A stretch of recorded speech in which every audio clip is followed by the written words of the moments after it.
Meet Rachel. At the dinner table, her husband asks, "How was your day, honey?" Rachel freezes.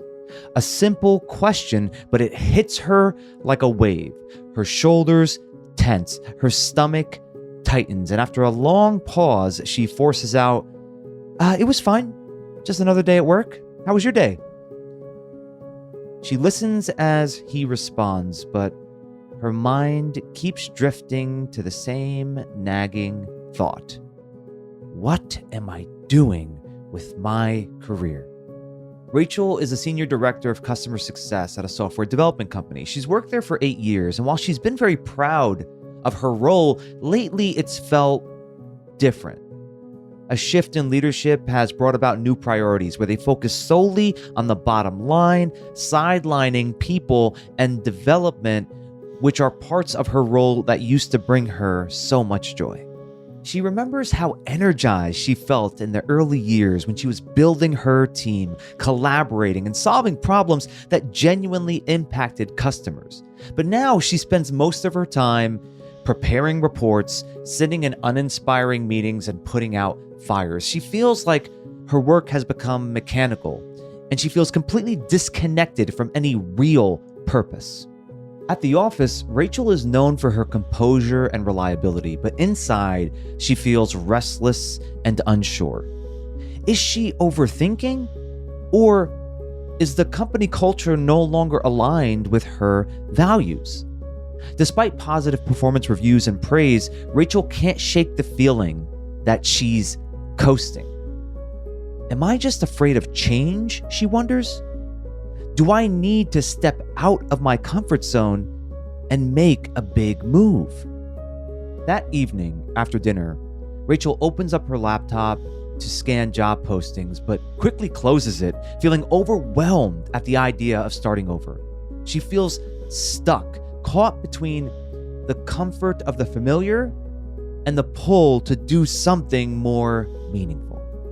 Today, I'll be discussing Rachel's challenge with keynote speaker and executive coach Jennifer Hill. Jennifer has been on hundreds of stages worldwide. She's partnered with thought leaders like Deepak Chopra, and she has over 10,000 hours of coaching leaders on how to make positive, lasting changes in their lives. She's also the co-founder of OptiMatch, a proprietary algorithm that aligns individuals with businesses and communities, fostering greater psychological safety. I'm eager to hear Jennifer's insights into Rachel's story and how she would help her to get unstuck so she can find more fulfillment, clarity, and happiness in her career and her life. My name is Jay Abbasi, and welcome to Unstuck.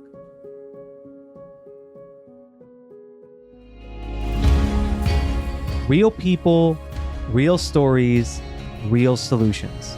While the details are changed to protect anonymity, what you just heard is based on a true story of challenges that come up in the real world.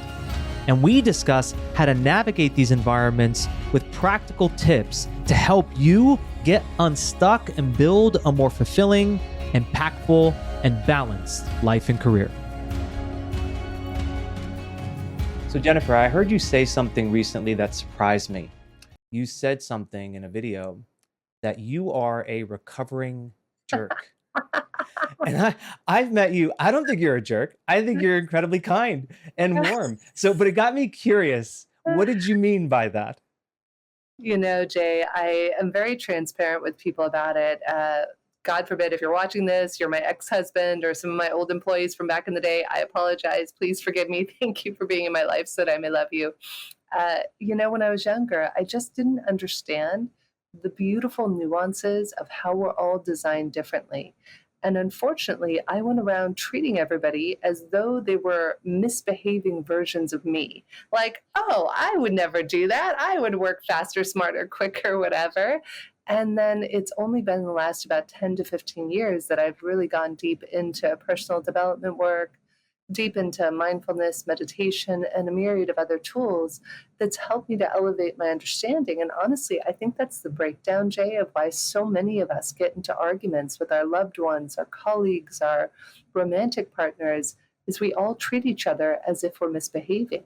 And what if we're not? What if, as I've been studying for the last 3 years with OptiMatch, the last 20 years, my recruiting career prior to that, what if we're all actually just motivated differently? And what if having compassion for our motivators could help us to have greater workability in all of our relationships? So I say that very candidly because a lot of people look at me and they say, "Oh, you're doing all these great things and you're such a great person." And I want to be frank that, I have days where I still get angry or I still get frustrated or I still want to send that angry email or whatever it is. And the only difference between 15 or 20 years ago and now is I don't. I'll draft the email and then I'll spend time in reflection and I'll say, "Oh, what's the real lesson here?" There was something like that happened this morning where I found myself allowed myself to get triggered. And I always want to use that word allowed.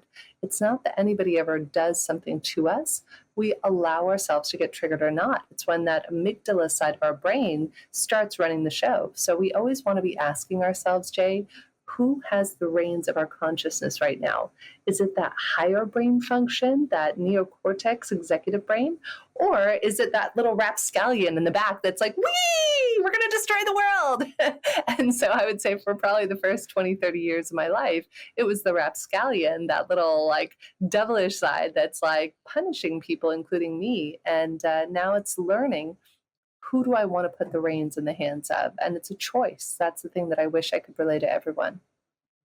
I use the word choice so often in conversations with people.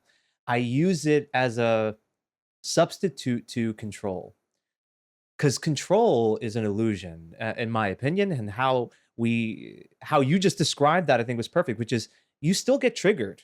You in other words, you haven't decided to control all of your triggers and found a way to control them all. That's just not how it works being a human being. What you tapped into is choice. And you talked about this really openly about how in one of your talks I was listening to, that you were on a journey of sadness, frustration, a lack of understanding of how to connect with yourself and with others. And I'm curious, because you just said it now, that years ago you started this journey. What happened, Jennifer? Like, what was what happened in your life that woke you up to this realization that you got to fix some things? Jay, there were a few different moments in my life. One of the moments that I'll highlight one day in my book, called either The Recovering Asshole or Bitch in Recovery. I haven't quite decided on the title. Good title, either one. The opening story for that book shares about how when I was about 23 years old, I had a boyfriend at the time, and he was like smoking hot and, everything's going great. And 3 months into the relationship, he gets gifted a personal development class. And a lot of times when people have an awakening, for lack of a better word, they then are standing on a soapbox, like, you got to do this thing. And as much as I've evolved, one of the triggers for me that I still always work on is if you tell me I have to do something, that could be a potential trigger. And certainly in my young adult years, when I was in my early 20s, your new boyfriend saying you have to do this thing did not bode too well for me. So for about 8 months, he goes on and on and on about this silly class he did. And so I decide one day to sign up for it to prove it's a cult and a crock of crap. And so I literally showed up. You cannot make this up. I showed up day one of this 3-day class, and he was elated that I was even going, not knowing my sinister plans of why I was really going there. And I actually had a shirt on that was pink and emblazoned in fuchsia, said Von Bitch on it. It was a popular brand in the early 2000s. So the man who's co-facilitating the class outside of LAX, I'm in this room, 150 people, says, "Does anybody have any questions before we get started?" And he's like, "Yes, you over there in the Von Bitch shirt." And I said, "How would you respond to the fact that this," meaning the class, "is a cult?" And the guy looks at me, rolls his eyes, and gives a little chuckle. And he says, "If it is a cult, it's the best damn cult you'll ever join. Next question." And so I'm sitting there and I'm arms crossed. Now, keep in mind, Jay, at the time, I'm bulimic. I've been bulimic for about 8 years, throwing up every day of my life. I hate myself. I'm drinking a lot, using copious amounts of drugs, trying to do everything I can to numb my human experience. And everybody around me are just popping. They're like, just having these breakthroughs in their lives. And I'm just sitting there stewing in self-righteousness, judging everybody else, saying, you guys have problems, I'm perfect, right? Which of course I'm not at that moment, nor do we ever get there. So fast forward, the class culminates in like the celebration of your new human being that you are. And so the woman who's co-facilitating the class comes up to me and my boyfriend. It's one of those classes where people get to celebrate your successes. So my boyfriend and his friends are there. But of course, there's been no transformation on my end. So the woman comes up and says, "Are you going to do the advanced class?" And I looked at her, rolled my eyes, and I said, "Sweetheart, darling, it was stifling enough having sat in this room the last 3 days. Do you really think I would put myself through this hell again?" And she looks at my boyfriend and he goes, "Don't get me started. It took her 8 months just to do this one." And so I look at my boyfriend, and this is one of those moments I always like to say is like sliding doors in Gwyneth Paltrow in that movie, if you've never seen it, where her life literally has two different, very totally different directions her life can go. And that was my life in this moment. I Mm. looked at my boyfriend after he said that, and I said, "This is an at will relationship. You can leave anytime you want."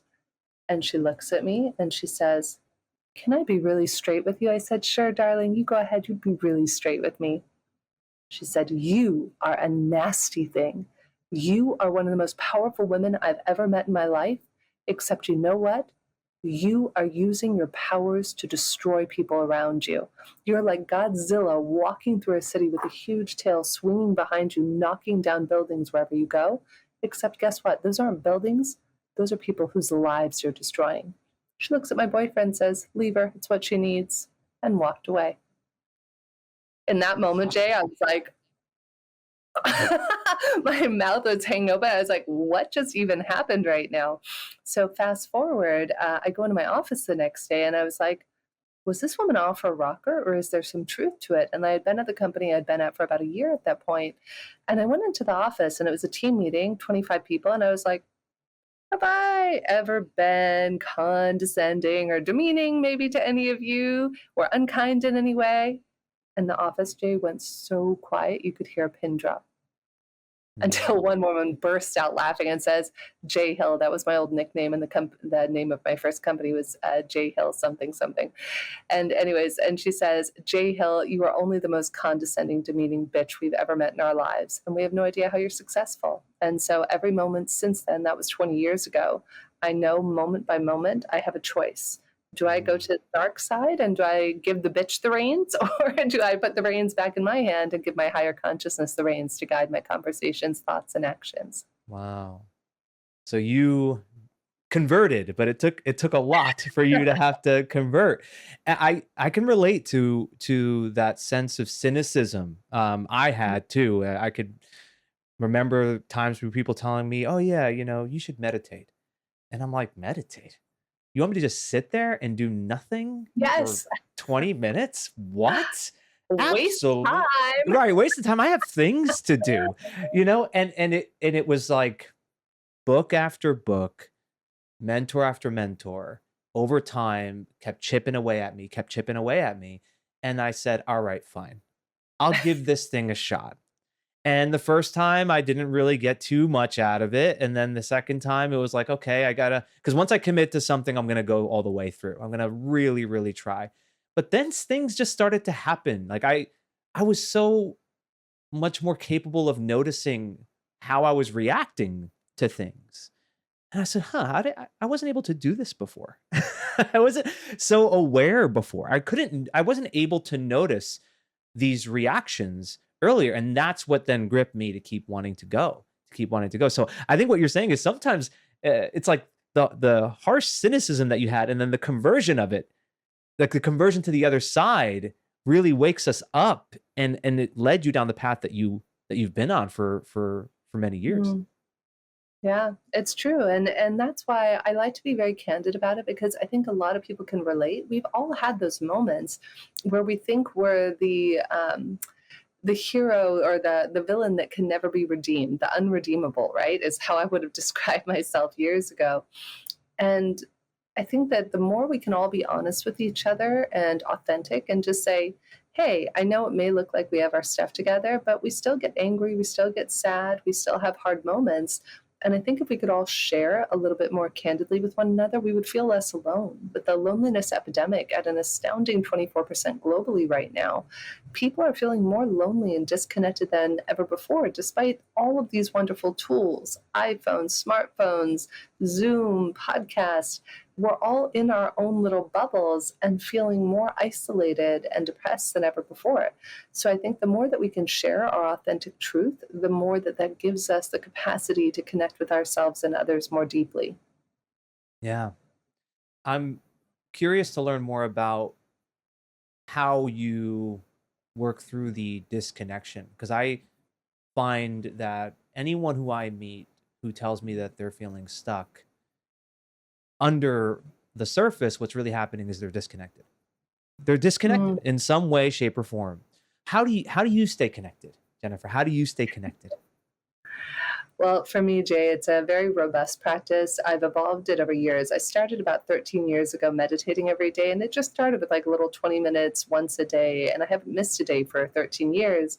And it's now evolved into about a 2 hour practice that I have every day. So I use all sorts of things from heart focused breathing by heart math, inner child work.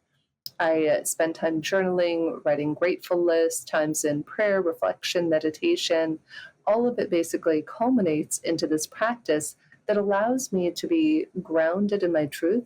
And I love inner child work personally because, like, when I noticed I was getting triggered this morning by something, the first thing I did is I checked with my little girl. I like to put my hand on my heart, my other hand on my womb or abdomen area, and just be like, hey, sweetheart, how are you feeling about this? And imagine if we don't do this and we're triggered or upset, then all of a sudden we might shout or get angry or be reactive with our partners, be it business, romantic, or friendship. And so by me doing that and then talking to the little girl within me, hey, sweetheart, how are you feeling right now? What do you need? And if she's feeling sad, acknowledging that. It was so cute. My mom and I are very close and we talk every day. So she's always sending me these articles. And she sent me some like New York Times article or something saying, honey, did you know that if you hug yourself for 20 seconds a day, that can release oxytocin? I'm like, Mom, I do that every day. So like part of my practice is I give myself a little hug and I say, like, I love you, I cherish you. And all of those things I find help to regulate our nervous system and help us to be less reactive and more responsive with the people in our lives. Yeah. Oftentimes I reference it in analogy with people. I say, okay, if you had a child, whether it's your child or a loved one's child, and they were crying, what would you do? And Mm, people say, like, well, I'd go and give them a hug and I'd ask them what's going on. I said, okay, exactly. right, you do that for the child. Why don't you do that for yourself? Yeah, that's it. And most of us, that would solve most of the problems. I coach CEOs, and any of the CEOs I work with, men, women, non binary, doesn't matter. The first thing I do is teach them inner child work because that's going to make you a better CEO. It's like people say, well, how does that make you a better CEO? There was a class I used to teach a couple of years ago called How to Deal with an Office Asshole. And in that class, I would teach people about how, when somebody is upset, whether you're upset or somebody else is upset, you're not dealing with an upset 45-year-old or 67-year-old or 33-year-old. You're dealing with an upset 4-year-old. So if you can see yourself as an upset 4-year-old when you're upset, or if you can see, your colleague when they're having a meltdown like a 2-year-old, you're actually dealing with the 2-year-old. And the sooner you get to that, and then you don't let your 4-year-old or 2-year-old fight with their 4-year-old or 2-year-old, we've just solved the world's problems and got to a place of peace. Right, because when we're triggered like that, we are just 2-year-olds in bigger bodies. Right? That's Totally, it. 100%. I know exactly what you mean. That is so well put. And the I think one of the cornerstones of the things that you talk about, and I just love hearing it because I think that this is one of the ways in which people can get unstuck and live happier, more fulfilled lives is connection. And I'm going to read it because you have something called the golden path of connection. I've heard you talk about this. And I think it's something that I know would be helpful for Rachel and her story, but I also think anyone listening would get value out of that. Can you expand on the golden path of connection? Yeah, so we've actually refined it. We now call it the golden triangle of connection because we realized it was an easier visual for people to work with. So the way you want to think about it is connection to self, connection to others, and connection to purpose. And as I always like to say to people, if we don't have that connection to ourselves, it's like a house of cards and everything else collapses in on itself. So, our capacity to have deep, meaningful relationships to other people and to our purpose is directly correlated to how deeply connected we feel to ourselves. Just like in those moments where we get triggered, if we can have the self awareness to realize that something's not happening to us, that there's something, it's a stimulus, it's triggering us, and we have a choice to take it back to that choice word we began with. We have a choice in whether we react or respond. Then that gives us our power back. That's why I love heart focused breathing by Heart Math. I cannot tell you the amount of times that has saved me from like DEFCON 4 destruction, where you're feeling angry or triggered about something in a call or from a text or an email.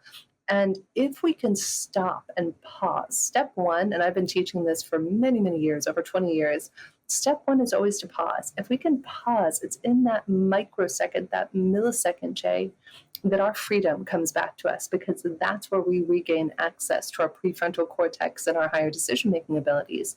And then number two, if you can add some sort of technique that's a pattern interrupt. I like to use heart-focused breathing. You could do box breathing. You could use my dear friend who passed away at the end of last year, Dr. Mark Golston, gave me another good one that I love. Mark always would tell me, Jen, if you notice your thoughts are spiraling and you're getting angry or frustrated about something, hear my voice in your head saying, stop it, just stop it and redirect. So there are many little mnemonics and things that we can do to interrupt that pattern, though it all begins with step one, pause. Step two, acknowledge where you're at. Step three, do something to re-regulate your nervous system and regain access to your higher brain function. And then step four, if the timing is right, first ask yourself, is this the right time to respond to this email, this text, this conversation? Or step two is pause again and wait for better timing. Again, I truly believe we would solve a lot of the world's problems if we went through that process. And the technique that you referred to a few times, you mentioned alternatives like box breathing and others. 4-7-8 breathing is one that I recommend people to practice similar. But you mentioned heart-focused breathing. What are the steps there? Like that, I just think of that as actionable takeaway for anyone listening, that, hey, you can just do this right here when you're feeling triggered, to pause and then going through this type of technique. Can you walk me through it? Very easily. Absolutely, Jay. So HeartMath's been researching this for 40 plus years, and they have scientific research to prove this. They teach it to firefighters, nurses, doctors, astronauts, you name it. So here's what you do. Step one, you begin to focus your attention in the area of your heart. And you can do this, by the way, with your eyes open or closed. When people are first learning this, I teach clients to start off with your eyes closed. And then as you become more adept at it, it becomes easier and easier to the point where you can do it. And I do it in the middle of conversations in real time.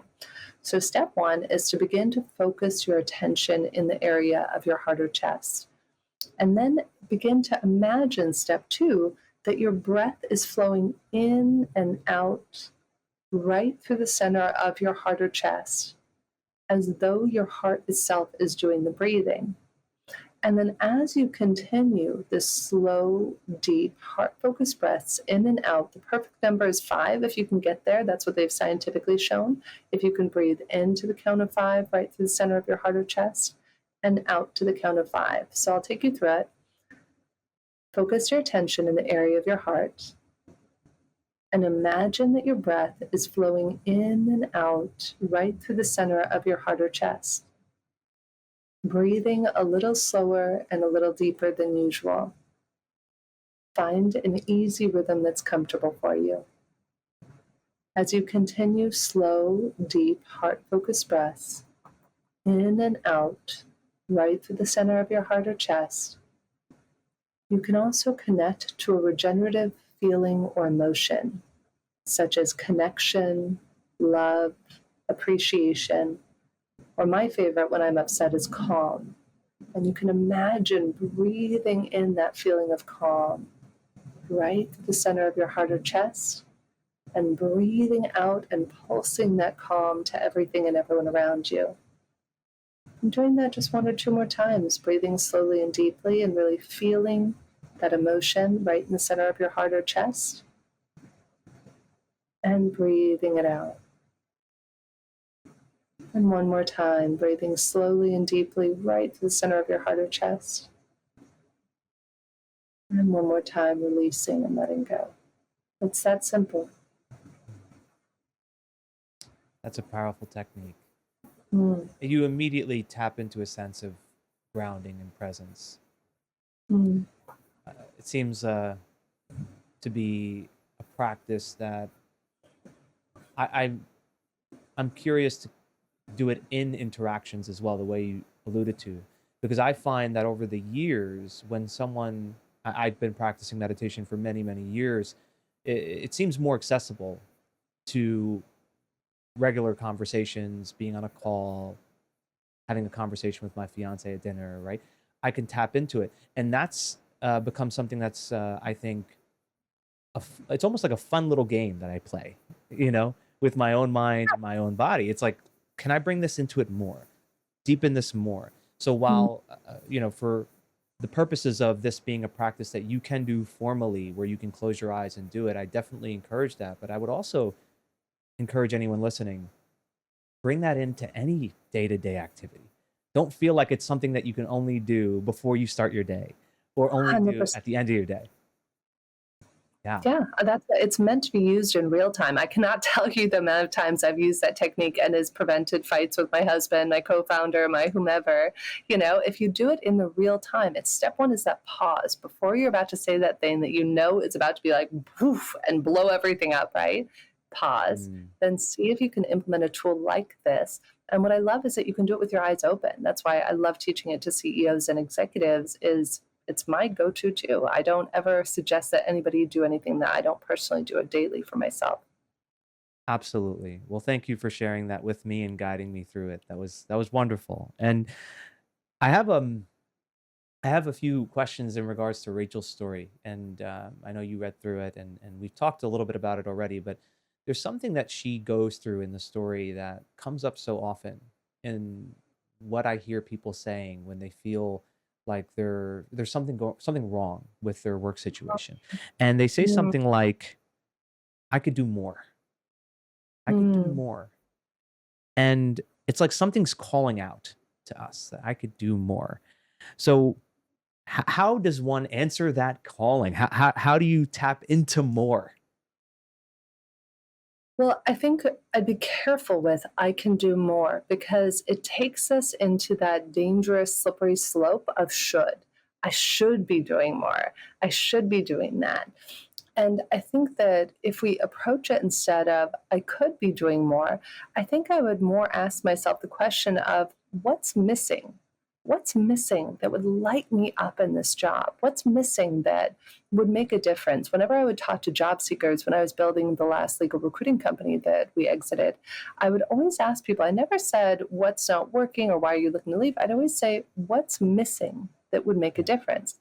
Because if there's something missing and it can be made available, then you don't have to go and quit or do something dramatic, etc.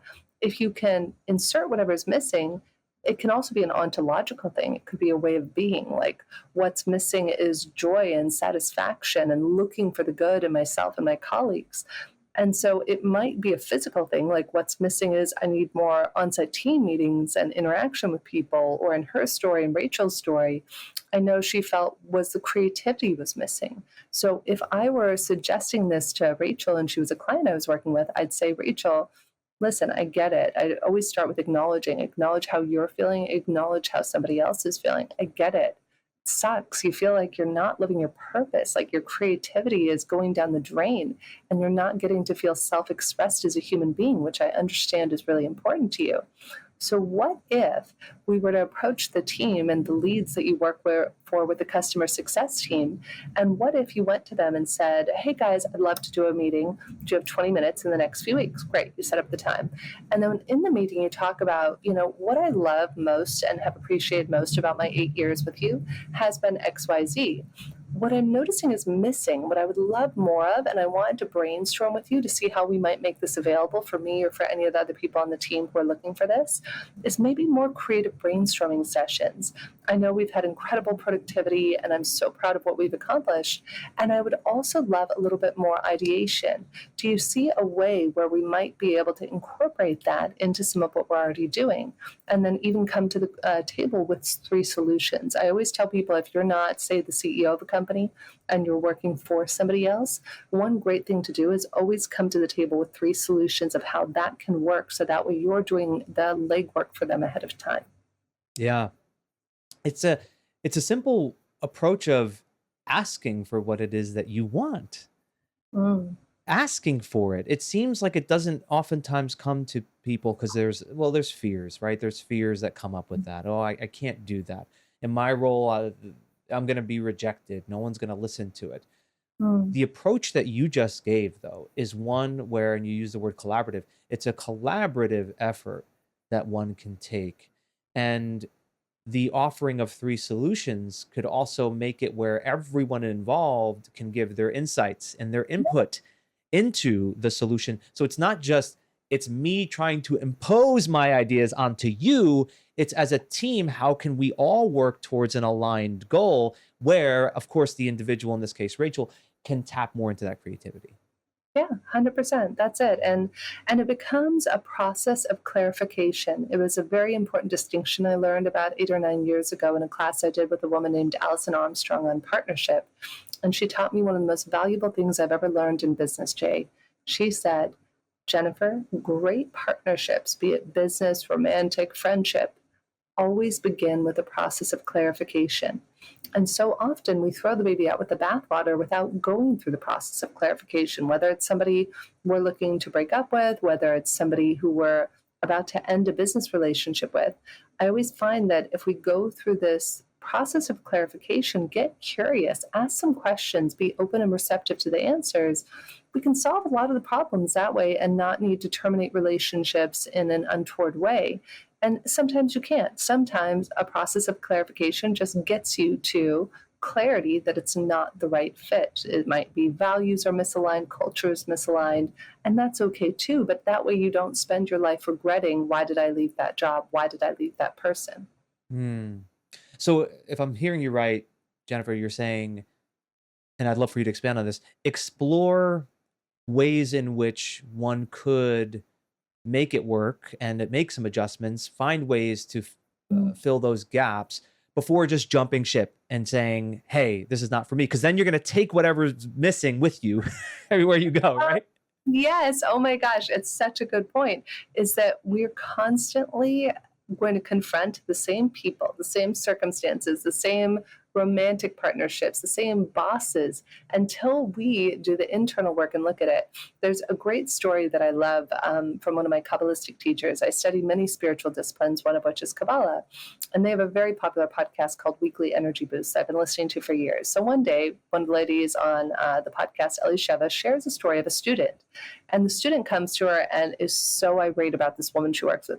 I have the most annoying coworker ever. Every day she comes over to my cubicle and goes, hi, you want to go to lunch? Let's spend time together. Yeah, how you doing? And like constantly disrupting her workflow. And so she is at her wit's end and about to quit this job, right?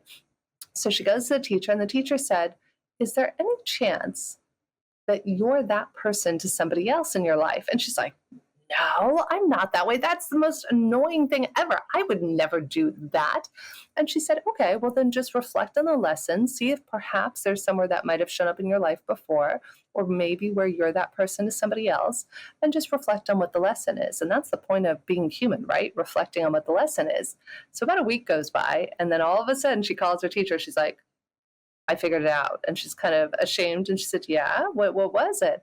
And she said, it's my husband. She's like, I get home from work and he's been working all day. I'm like, hi, honey, how are you? What are you doing? Yeah. So you want to talk, honey? And she's like, the moment she realized that, the annoying woman in her office got transferred to another office the next week. And that's like a bigger, like 100,000 foot view picture. But everything is always in our life for some reason to help illuminate something that we might be in the dark on, or an opportunity for growth or a lesson. So I always like to look at it when I find something or someone annoying or frustrating or enraging. I always ask, what's the lesson? What is the lesson? Because the more we resist it, the more we ghost that person, then move on to the next job, the next romantic partnership, the more I promise you, you are going to encounter a worse version of that husband, that boyfriend, girlfriend, partner, whatever it is in the next situation. Yeah. One of the things my clients here, and I've said it here on this podcast a few times, is to tell yourself anytime you're feeling triggered, it's here to help. Whatever this is, it's here to Yeah. help. Yes, and I'm being called to share another quick little story with everybody.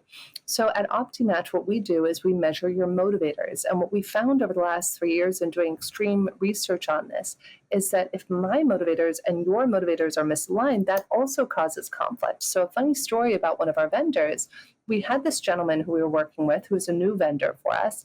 And whenever I work with somebody, I ask them to answer our matching questions on OptiMatch because it'll automatically tell me how they're motivated as a person.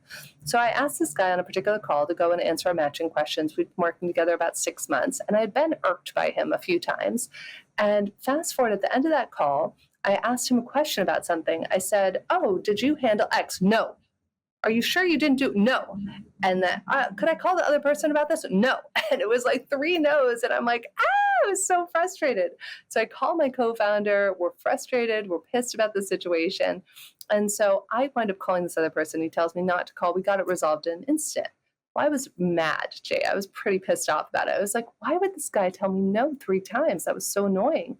And in the moment I did that, I realized that he had just answered our matching questions. So on our scale, a 40 is the highest you can get in any category of motivators. One of those motivators is facts and information. And as soon as I saw his scores, I went from being enraged, Jay, to dropping into immediate compassion because I saw he was a 37 apple. And 37 apples are often a no first before they're a yes. It doesn't matter. It's not that they're a bad person. It's just that their default is always going to be no first before yes. And so I was able to transmute something where in one moment I was ready to fire this vendor. And the next moment I dropped into immediate compassion and was able to restore a healthy relationship with him. Yeah. And one thing that I find helps with dealing with the fact that people have different motivators and they have different triggers is to remember that whatever are their traits and their personality, uh, they didn't do it to themselves. Here's what I mean. Like no one goes into a lab before they were born and decides on their DNA before they were born. No one decides on their parents of how they're going to be raised in the environment that they're going to grow into. And no one decides on the traumatic events that happen in their lives that make this lasting impression on them. No one writes that. Instead, it happens, and then this is how they are in this moment. And if you can look at it from that perspective, and I do this quite a bit with people who tend to be challenging, I realize that it's not really their fault if they're doing something that's a behavior that's harmful. It's not their fault. Sure, it may be their responsibility. Of course it is. It can't be mine, but it's not their fault. So how can I be mad or blame them for something that wasn't their fault? Yeah, it's so true. I always tell myself everyone is doing the best they can in every moment, and that includes you. It was a beautiful insight I had in meditation a couple of years ago. And so that's my mantra. And it's funny, my husband throws it back in my face in a very loving way. He'll say, "Honey, are they doing the best that they can?" "No." And it's great, right? Because I have so many of those conversations where I'm like, no, that person's doing their best, and the person goes, no, they are not doing their best, right? I get that all the time. It's like, no, they are not doing their best. And I said, it may not be the best. That's different, right? That's They're their best in that moment. exactly their best in that moment. And one thing that's I'm curious to download a little bit more with you with Rachel's story is, this sense of feeling that she has that pit in her stomach, right? It's that pit in her stomach she talks about at the dinner table. And sometimes it can be very challenging to discern what that is. Is that a fear? And I have this. This comes up for me all the time, right? Is that just a fear that I have to work through? Or is that an intuition, a call, like something signaling me that something needs to change? Or maybe it's a little bit of mix of both. And all of us as human beings, we feel resistance. We feel this day in and day out. Is there either a process or a way in which you work through that to be able to make that discernment of this is actually just a fear and it requires me to work through it and address it directly? Or is this my intuition screaming out, telling me that I need to do something? So there are two parts to this. The first part is something one of my teachers taught me a long time ago. Anytime we think we have a fear about something, talk to the fear. Talk out loud to the fear. Journal with the fear. If, at the end of the day, that pit or something, they could be entangled. You almost might want to imagine sometimes your intuition, your fears are entangled. So step one is going to be to pull those apart and discern what is the fear and what's the intuition. So step one is I would get to the bottom in reflection of what is it I'm afraid of in this moment? And then I would either talk out loud with it, I would write with it, I would paint with it, whatever that looks like for you. Step two is something that I've been teaching people and how to cultivate stronger intuition that I've been using for about 5, 7 years myself now. So, one of the ways I do this, Jay, is every day at the end of my meditation, I finish with meditation, I go into heart focused breathing by heart math, I do a little bit of inner child work, and then I talk out loud. And I have a series of about 20 questions that I ask every day out loud. Now, for each of us, it's different. Some people, like my husband, feels things in his body. Like he feels like, that gut feeling, My Mhm. husband has that where he feels it in his body. For me, I'm more auditory. So I'll actually hear something or I'll see something. I'm more visual. So what I suggest to people is to write down, start off with like, say, 10 questions every day and write those questions down. And part of it, you want to validate the effectiveness of your intuition. So, say, for example, with you and I today, Jay, I would have asked, RJ and I going to have a call today? And I heard, yeah, we were recording. And it was funny, the last 2 days, when I asked out loud, are all of my calls going to happen today? I heard no. And then because of the hurricane and circumstances, I normally have like 8 to 12 calls a day. And about 3 to 5 of those calls each of the last few days were canceled because of the hurricane and different things like that. So step one is to write down things that you know. Like I have a board meeting I do most Friday nights at my time, 10 p.m. And about like 30% of the time it gets canceled last minute. So on a Friday, I might say, is this board meeting going to happen tonight? And I'll hear yes or no. And so you want to ask some questions that will be definitively, that you'll be able, you could ask, is it going to rain today? And just see and practice to see if you're going to be accurate or not in that. And then other questions, you actually want to ask questions about circumstances. Is what I'm feeling right now a fear? And you might feel like a closed feeling, and that might represent that it is. And you might feel an open feeling, and that might represent like a yes. So you get to tune in to your own intuition. Though over the last 5 to 7 years that I've been doing this, I've noticed I've gotten much, much more effective at discerning what's intuition versus fear, what's ego versus higher self. Right. Right. I love this. So this is a way in which you can build up a familiarity, Yeah. right? And With yeah. and with what it feels like in your body. I'm a huge proponent of human design as well. And so, for those of you not familiar with human design, it's like an amalgamation of 12 different disciplines. I Ching, astrology, Chinese medicine, Ayurveda, Kabbalah, a bunch of different stuff that tells you how you're designed. You can go to jovianarchive.com and get a free report. Mhm. And I'm not sponsored or anything. I don't get anything from it. I just love the tools. And so 70% of the world make up two of the types, which are called generators and manifesting generators. So if you go and you find this out about yourself, manifestors and manifesting generators and generators have very clear in their body. One of the CEOs I coached had an offer on Shark Tank, and she was really uncertain what to do.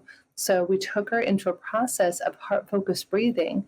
And then I said, is it in your highest and best good to take blah, blah, blah's offer? And she heard, and she was very happy she didn't take the offer. So if you're part of that 70% of the world, that's a very good technique. Then there's also 1% of the world, which is reflectors. So they typically have to wait a longer period to make a decision. I'm what's called a projector, which is 21% of the world. And it'll actually even tell you on your free human design report what your internal authority is. Mine is my heart. And so some people might have their heart or their gut. So years ago, my current co-founder, Julian Adler, taught me about all of this and taught me how to listen to my intuition and what it feels like to feel a yes or a no. And then the other part is manifester. So you can Google that, but I say that because if you're a generator or manifesting generator, which is going to be a lot of your audience, since 70% of the world is, you're going to have these clear yeses and nos in your body that can really guide your life. Like anytime Julian, my co-founder, and I go to make a decision, he has that capacity. He's the generator, and we always cross-check his intuition too across things. Fascinating. And it's tuning in regularly. And I appreciate that you acknowledge how you've been doing this for years. This isn't something you just did once, right? You've been doing it for years, and it requires continuously tuning in, and it then becomes more clear in what it is. Yeah. I'm reticent to do this. I can give your listeners and viewers the exercise Julian gave me, but I would recommend stopping watching this right now if you're somebody who goes who's sensitive, because when Julian first taught me this technique, I was so pissed at him when he taught it to me, but it does give you a clear sense of in your body of what a yes and a no is. So we don't have to share it. I could share it with you privately offline, but it is a technique that can help you feel what a yes and no feels like in your body. Interesting.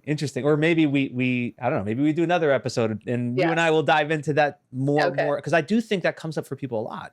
What's how do I get tapped into my intuition? Because ultimately we're really referencing that as the decisions that we make, and those decisions have repercussions, consequences, and they have impacts on other people as well. So I think it's critical to be able to tune into it. So I have one final question I want to ask you, Jennifer, and I like to always pose it in a way where it has you consider what would be the most meaningful thing that you can share with Rachel in this story. So let's say the morning after she had that dinner with her husband, she goes to a local coffee shop. She's ordering herself a coffee, and you're there as well waiting for your order. And you strike up a conversation with her, and she tells you her story. And now you have this very small window because you have to go. She's going to leave soon, to share one piece of advice. What would you say to Rachel? I would say to Rachel, are you happy within yourself? Because if you're happy within yourself, then that's going to always inform whoever and whomever and whatever you do. But if you're not happy within yourself, then I would say go out and do some self-discovery work to find that inner peace and stillness. Because if you're considering leaving this job from a place of fear, don't do it. But if you can leave this job from a place of love and from a place of being utterly complete, then you're great. But it all starts with that internal. If you're looking for external validation, Rachel, and you're looking for that, I need something out there to fulfill me, you're going to be chasing that till the end, till you die. You'll be chasing that carrot till the day you die. But if you can find that inner happiness, then whatever choices you make to stay or to go will lead to fulfillment for you. That's excellent advice, Jennifer. Thank you for sharing that. And everyone listening, by the way, I really encourage that you go find Jennifer on LinkedIn and connect with her, follow her work. You're posting constantly. And also check out om.app/survey. So that's om.app/survey, where you can find out about your own motivators and learn more about yourself, which is one of the main messages that we've gathered in this conversation between you and I. So Jennifer, I want to just thank you again for taking time today to share your wisdom and share your insights. This was such a wonderful conversation, and we have to have it again. Thank you, Jay. And thank you to your listeners and your viewers for being open. My intention for every one of you is may you go out there and discover some new aspect of yourself that maybe you never had the opportunity to look at before. And give yourself the permission to love and accept every part of yourself and to do the same for others. Jennifer is incredible, isn't she? Such a powerful person, so much goodness from that conversation. I will do my best to synthesize this down to our 3 insights and our 3 actionable takeaways. Insights. Number 1, who has the reins of your consciousness? Being able to have that ability to discern whether your behavior is coming from your fight or flight, your amygdala, or it's coming from purpose. Be very mindful of this as a means to be able to have the right behavior and to make good decisions. Number 2, the golden triangle of connection that she brought up. Connection to self, connection to others, and connection to purpose. If you are very clear and intentional about this triangle day in and day out, you will be stepping into your power, and you won't be nearly as caught up in your own fears and anxieties about yourself and your needs and the things that are only important to you because you've connected to something greater. Number 3, be careful of the word should, as it should be like this, it shouldn't be like this, and instead ask yourself what's missing. And when you ask that question of what's missing, it might be there's something within you need to work on, or maybe there's just something within your current role. And you can do this analysis before you make any big decisions and jump ship so that you can come up with an actionable strategy to improve things. So ask yourself what's missing. Actionable takeaways. Number 1, heart-focused breathing. She walked me through that exercise, and you can do this formally or you can do this in conversation, where you bring your attention to your heart or to your chest. You see and feel the breath going directly into the center of your heart. You can have an emotion or feeling that comes with that, a feeling of calmness or gratitude. And you can breathe in for 5 seconds into the heart and breathe out for 5 seconds out of the heart.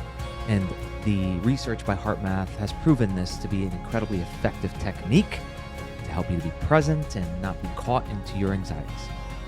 Second actionable takeaway, talk to your fear. When fear comes up, have that conversation with it, whether that is through a journaling exercise or just reflecting on it, or even having an out loud conversation if needed. Have that conversation with compassion. So first, give yourself that hug that you need to give to the fear, and then be able to have that conversation so you can disentangle intuition from fear and be able to really get a sense of what's going on in the moment versus letting it just fuel all of your behavior. Third actionable takeaway. Ask yourself the question, what's the lesson? What's the lesson here? Because too often we just want to jump to, I got to change my environment, and then your problems stay with you. And you have the same issues at the new job after that honeymoon phase, because you never really addressed what's the problem. But if you ask yourself, hey, what do I need to learn here? What's the lesson that I have yet to learn from this situation? And that way you can address that directly, and you're not bringing that problem everywhere you go. Join us in our next episode on Friday. I'm going to be going through a 2019 study done by the University of Michigan about the importance of being connected to purpose, the importance of that not only affecting job satisfaction, but productivity levels. And I'm going to give you a technique that you can use every day to help you to stay connected to purpose. Until next time, thank you for listening.